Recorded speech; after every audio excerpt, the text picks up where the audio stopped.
საქართველოს ახალგაზრდა იურისტთა ასოციაცია აქციებთან დაკავშირებული სისხლის სამართლის საქმეების განხილვის პროცესებს აფასებს და ამბობს, რომ წინა სასამართლოს ხდომებზე დაკვირვების შედეგად მტკიცებულებების დასაშვებობის საკითხის, არცებითი განხილვისთვის, საქმის გადაცემის, პატიმრობის ძალაში დატოვების საკითხის და საჯაროების პრინციპის უგულებელყოფის პრობლემები იკვეთება. ორგანიზაციაში ამბობენ, რომ აქციებთან დაკავშირებული სისხლის სამართლის საქმეებზე სასამართლომ სრულად დასაშვება ცნო პროკურატურის ყველა მტკიცებულება გარდა მზიამაღლობელის საქმისა, სადაც მოსამართლემ დასაკითხ პირთა სიიდან ერთი მოწმე ამორიცხა. საიასქმით სასამართლოზე ბრალდების მხარის მიერ წარდგენილი ვიდეო მტკიცებულებების დაშვება არ უნდა მომხდარიყო, რადგან მათი მოპოვების წესი დარღვეული იყო. ჩვენი დაკვირვება დაკავშირებულია სწორედ ჩვენი მონიტორების მიერ მომზადებული ანგარიშების საფუძველზე.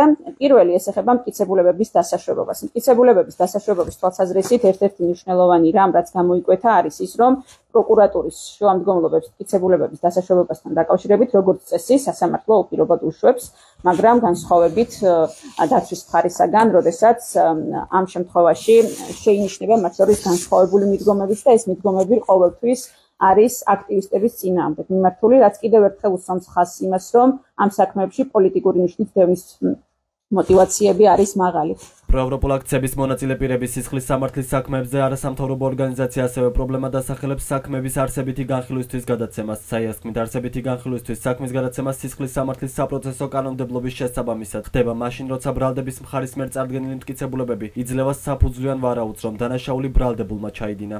არსებითი განხილვის გადაცემასთან დაკავშირებით არ ყოფილა არც ერთი საქმე, როდესაც მოსამართლემ არ გადაწყვიტა საქმე არსებითად გადაეცა შემდგომი პროცესების გაგრძელებისთვის. ეს არის ასევე საგანგაშო, როდესაც ყველა ამ საქმეში, რომელსაც პროკურატურა წარმოაჩენდა, რომ იყო საკმარისი მტკიცებულებები, სასამართლომაც უპირობოდ გაიზიარა და ყველა საქმეზე შემდგომი პროცესები გრძელდება. ანუ ყველა ეს ხდომა შემდგომ არსებით განხილვაში გადაიზარდა. რაც შეეხება პატიმრობასთან დაკავშირებით ჩვენ მანამდეც არაერთხელ აღვინიშნავს, რომ პატიმრობის გამოყენება ეს არის აღკვეთის ღონისძიების უმკაცრესი ფორმა, რომლის გამოყენებისთვის უნდა არსებობდეს საკმარისი საფუძვლები და როდესაც ასეთი საფუძვლები არ არის, პატიმრობის გამოყენება დაუშვებელია.